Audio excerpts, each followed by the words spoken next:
Technology related নতুন নতুন update পাওয়ার জন্য চ্যানেলটিকে আজই সাবস্ক্রাইব করে রাখুন। চায়না তৈরি করছে বিশ্বের সবচেয়ে মজবুত টেলি অপারেটেড রোবট। এটি জোনফো ইনস্টিটিউট দ্বারা তৈরি করা হচ্ছে। চায়না এই রোবটটিকে ব্যবহার করবে শুধুমাত্র টেলিফোনিক সিস্টেমের বিভিন্ন কাজের জন্য।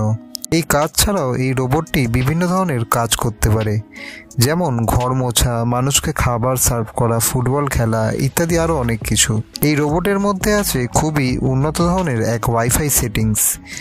এই রোবটের ওয়াইফাই টেকনোলজি এতটাই মজবুত যে এই রোবট থেকে প্রায় 100টা ডিভাইস আপনি খুব সহজে কানেক্ট করতে পারবেন। এছাড়াও এই রোবটের মধ্যে আছে লিথিয়াম পলিমার ব্যাটারি, যা কিনা দিনে 48 ঘন্টা অবধি নিজের ব্যাটারিকে চার্জ ধরে রাখতে সাহায্য করে। এই রোবটটি নিজের বডিকে প্রায় 40 ডিগ্রি মুভমেন্ট করাতে পারে।